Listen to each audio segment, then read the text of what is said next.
Arratsaldeon denori, eta eskerrik asko. Lo primero... Sí, sí, hay que tocar. Lo primero, presentarme, Mikel Egarda. Estoy aquí en representación del PNV. Bueno, lo primero, deciros, bueno, pues en realidad hasta hoy estaba comentando con la misma moderadora, pues no tenía certeza si se iba a producir el acto, porque no ha habido una, bueno, pues circunstancias que desconozco, pero bueno, me obligan un poco a digamos, he venido aquí a uña de caballo sin saber si se iba a celebrar efectivamente. Pero bueno, estamos aquí todos y colaboraremos en que salga de la mejor manera posible. Bueno, derecho a decidir. Bueno, voy a dar primero una pequeña semblanza histórica para centrar un poquito el derecho a decidir antes de entrar directamente, ¿no?, en cuestiones particulares. Bueno, el autogobierno, nosotros como Partido Nacionalista Vasco llevamos más de 100 y pico años defendiendo el autogobierno de este país, de Euskal Herria. Bueno, es una tradición, el autogobierno vasco es inmemorial, es una de las características definidoras de este pueblo. Pues me remonto a la Alta Edad Media, las instituciones forales. Bueno, pero ya con la crisis de la foralidad, nosotros siempre hemos manejado dos legitimaciones. Ahora se incorpora una tercera, que sería el derecho a decidir. Hay una legitimación, digamos, que ha sustentado siempre nuestro autogobierno como, digamos, como pueblo, como país, que era la voluntad. Se fundaba en el principio de las nacionalidades y que todo pueblo tiene derecho a tener sus propias instituciones, digamos, en términos más coloquiales, su propio Estado. Es el principio de las nacionalidades y el derecho a autodeterminación. Junto a esta legitimación del autogobierno del pueblo vasco, pues se ha enhebrado otra legitimación, que es la legitimación histórica, que ya os he hecho comentario, que es decir, una tradición inveterada de autogobierno con instituciones y con ordenamientos propios diferenciados.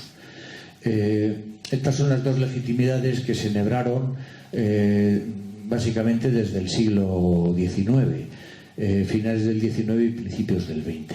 Finalmente, digamos, en la restauración democrática dentro del Estado español, pues fueron las dos legitimidades que se fueron cruzando, tanto para fundar, digamos, nosotros la reintegración foral como la construcción nacional. Y son las dos legitimidades que se enhebran en el propio estatuto. Está el pueblo en la adicional del estatuto, que el pueblo vasco no renuncia a los derechos que por la historia le hubieran correspondido, y luego está, digamos, la historicidad, la foralidad.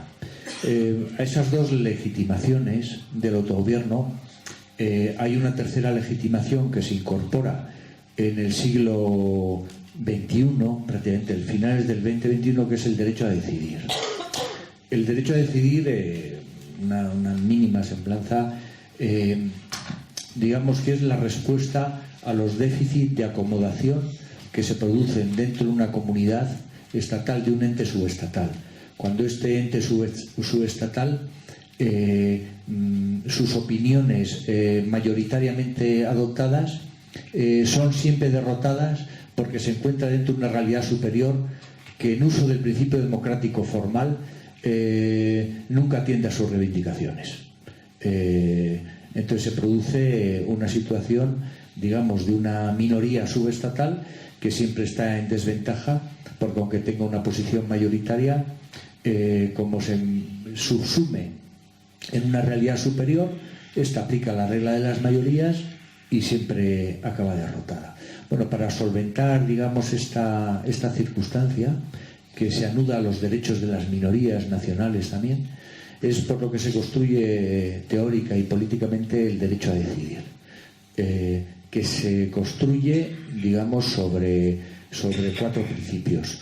Bueno, es, digamos, como en los estados liberales nacieron los derechos individuales, que era para proteger al individuo de las mayorías. El derecho a decidir surge en los estados liberales democráticos como una construcción para proteger a las minorías nacionales. Se funda en principios jurídicos, que es el principio democrático, el derecho de las minorías también, el principio de legalidad, que va a ser muy importante, y digamos un principio federal o nacional.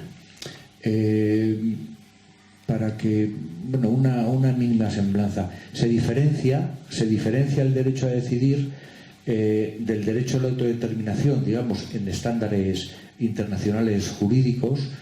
El derecho a la autodeterminación, que era un derecho de todas las nacionalidades, ya internacionalmente no se le reconoce como un derecho de las nacionalidades, sino es un derecho de las minorías o juzgadas, porque no se desenvuelven. Antiguos estados coloniales se llama coloquialmente el derecho de la mar salada, porque es un derecho, digamos, se asociaba a las colonias, pero dentro de los estados liberales democráticos la ONU ya no reconoce el derecho de autodeterminación como un derecho, digamos, subjetivo, que puede ser un tribunal e invocarlo.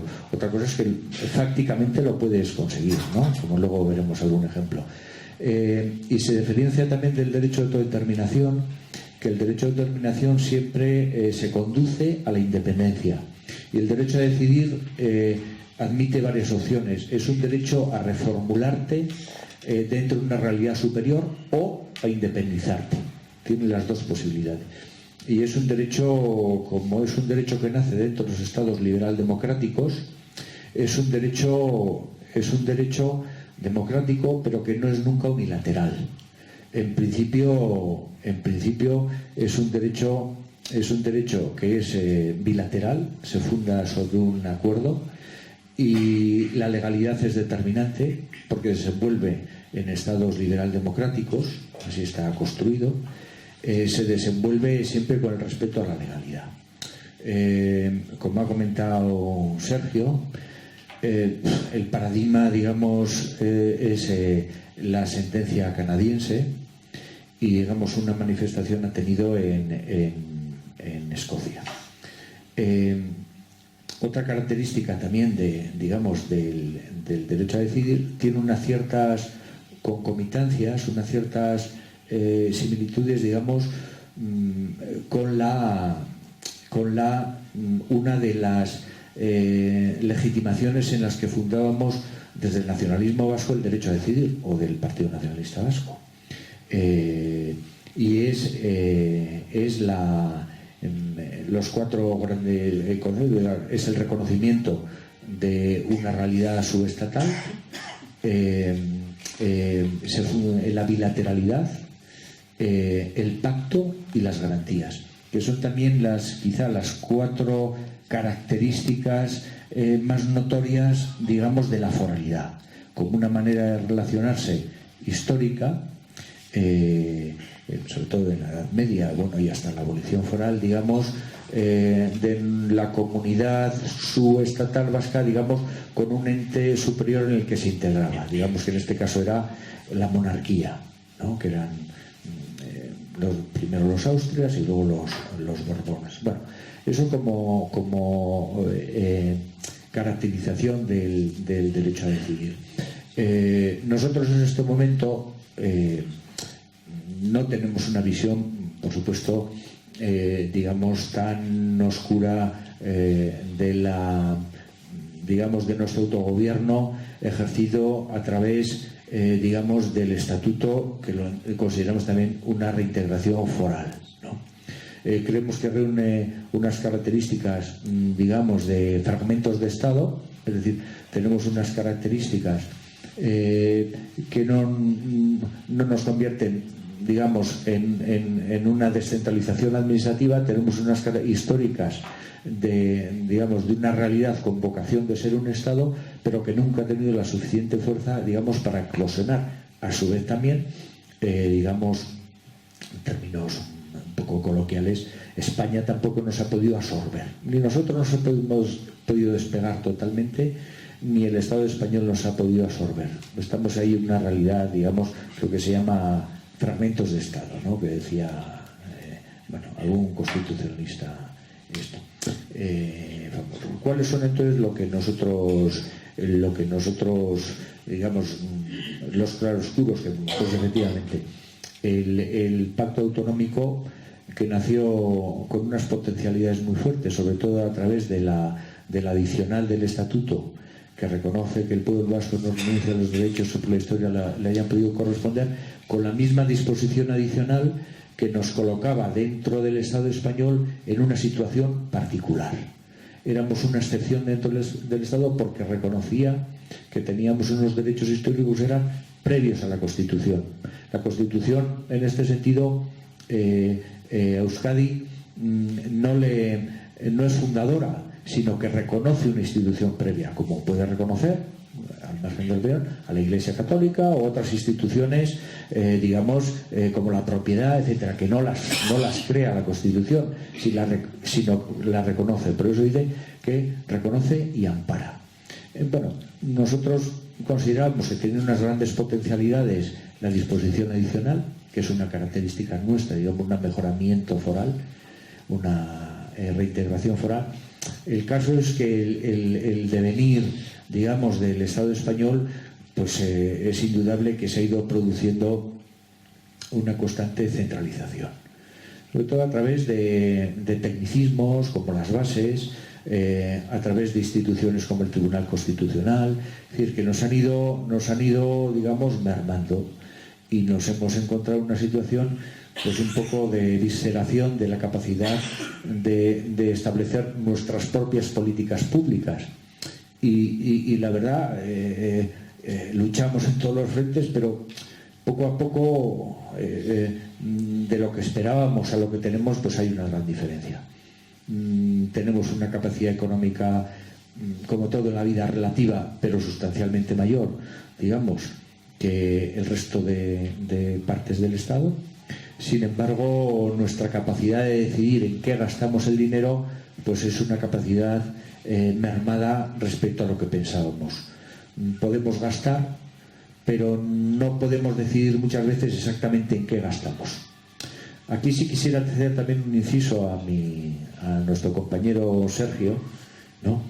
Y sí tengo que decir que el proyecto Podemos, en estos 4 meses, pues realmente yo he estado unos pocos meses en Madrid, en las Cortes, en el Congreso, pues la verdad es que ha sido una lo voy a decir, no quiero ofenderte, Sergio, pero una decepción, porque desde luego esas llamadas al derecho a decidir, y esto lo meto como un poquito paréntesis, no me quiero alejar del hilo principal, pues se ha visto por su ausencia.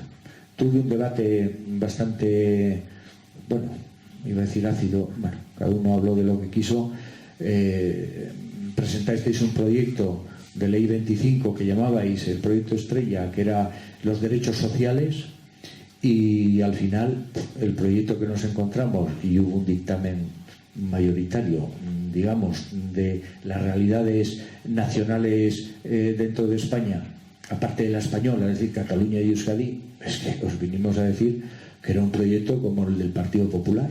Lo que pasa que el partido centralista, además no existíamos, en Euskadi no existía como una realidad nacional que pudiera decidir sus políticas públicas de bienestar. Esas políticas públicas, según vuestro criterio, se marcaban en Madrid y para todos los españoles, porque todos los españoles eran iguales ante la ley. Artículo 149.1 de la Constitución. ¿Y qué os tuvimos que decir los catalanes y nosotros? Pues que la verdad era una manera un poco extravagante, o vamos a decir un poco estrábica, de inaugurar el derecho a decidir, porque al final el Partido Popular, dicho también muy bien, nos crujía por la derecha con la ordenación general de la economía, con la estabilidad presupuestaria, y que vosotros pues hacíais lo mismo con los derechos sociales que también os he inventado, porque no entendíais que en Euskadi podíamos tener unas políticas públicas de asistencia social distintas, y que las queríamos tener las que consideráramos, y que nosotros respondíamos ante nuestros ciudadanos, y que nuestro referente no era España, que nuestro referente era Euskadi, pero que la técnica que usabais y la ideología que usabais no era de derecho a decidir, era de un Estado centralista.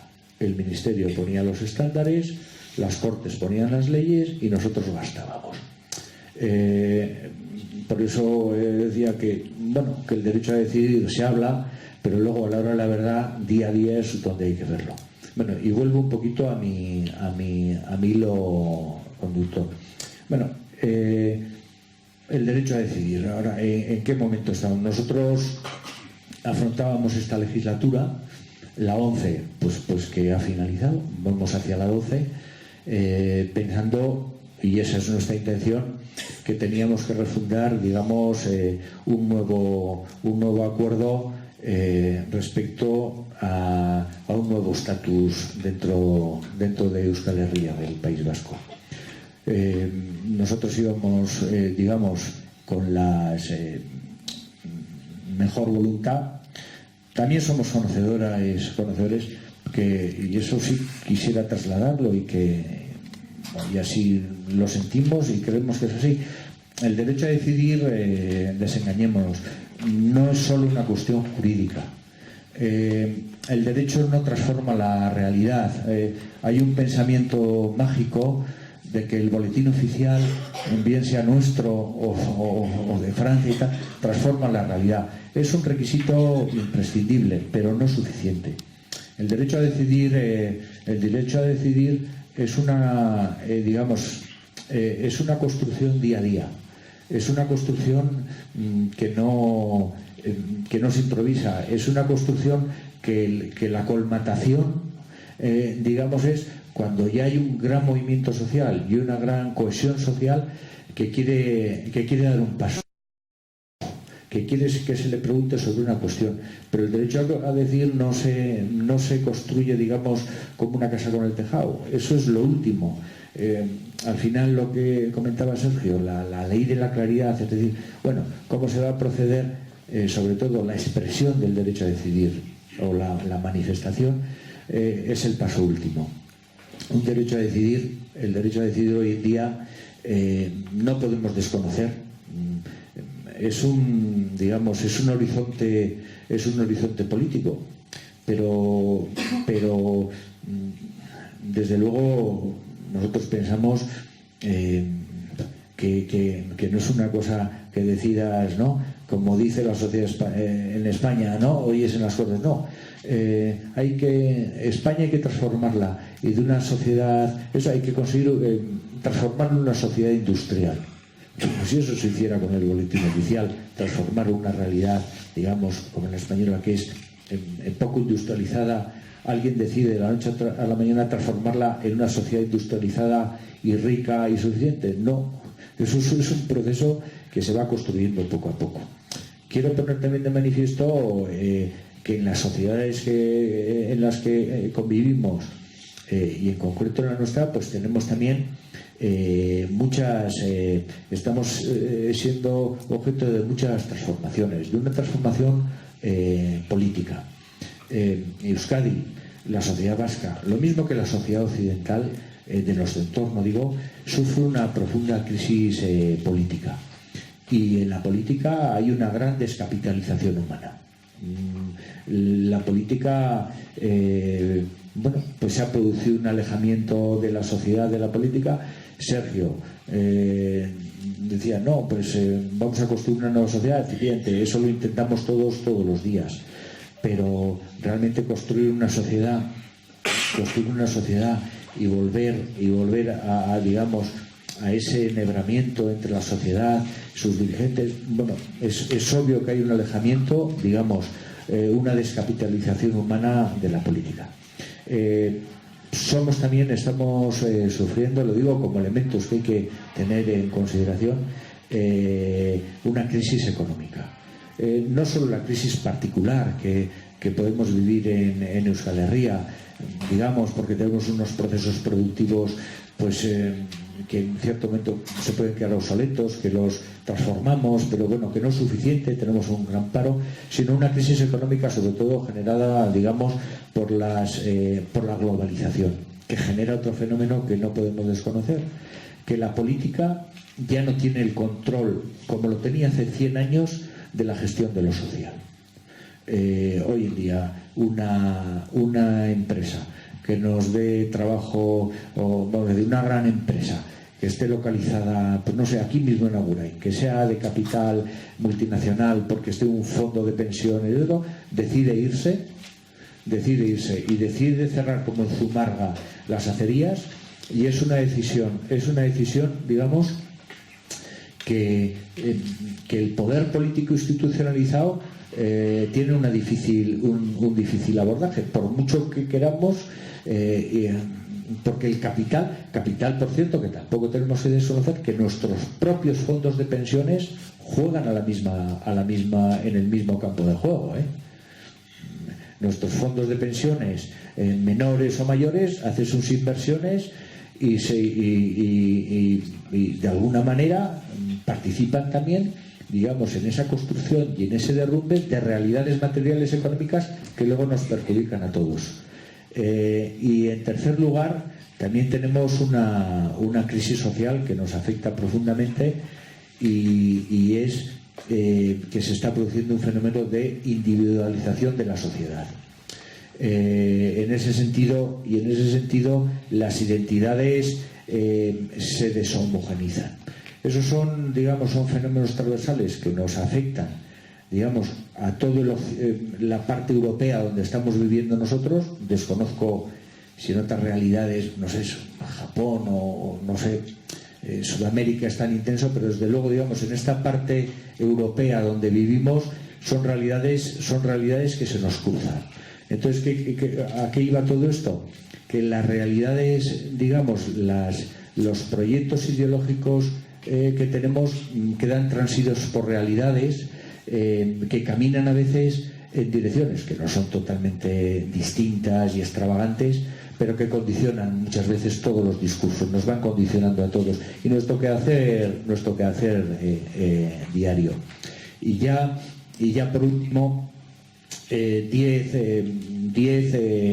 elementos del derecho a decidir, sobre todo donde más en este momento pues lo han digamos transitado, digamos que es el caso catalán, que digamos que son 10 paradigmas del derecho a decidir hoy en día, que os los relatos.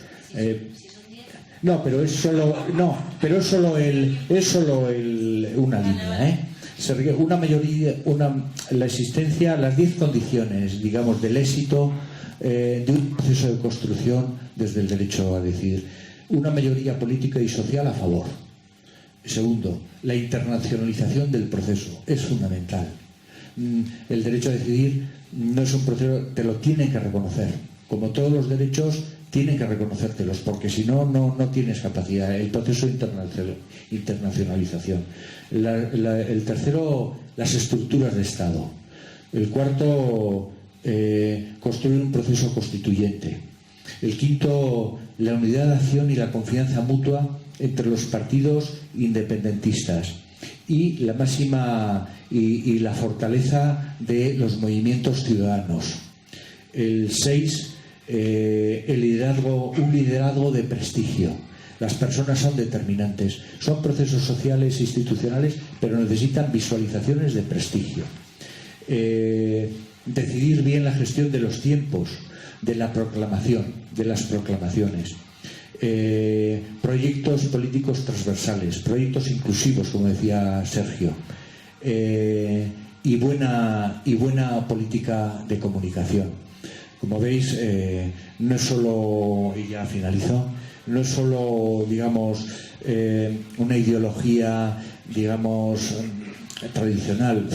En una realidad transversal, globalizada, son muchísimos factores los que hay que ir enhebrando y digamos, necesita un liderazgo, evidentemente, pero es una gran, lo voy a decir también, una gran bola que se tiene que ir enhebrando y que es un proceso también global, general y transversal.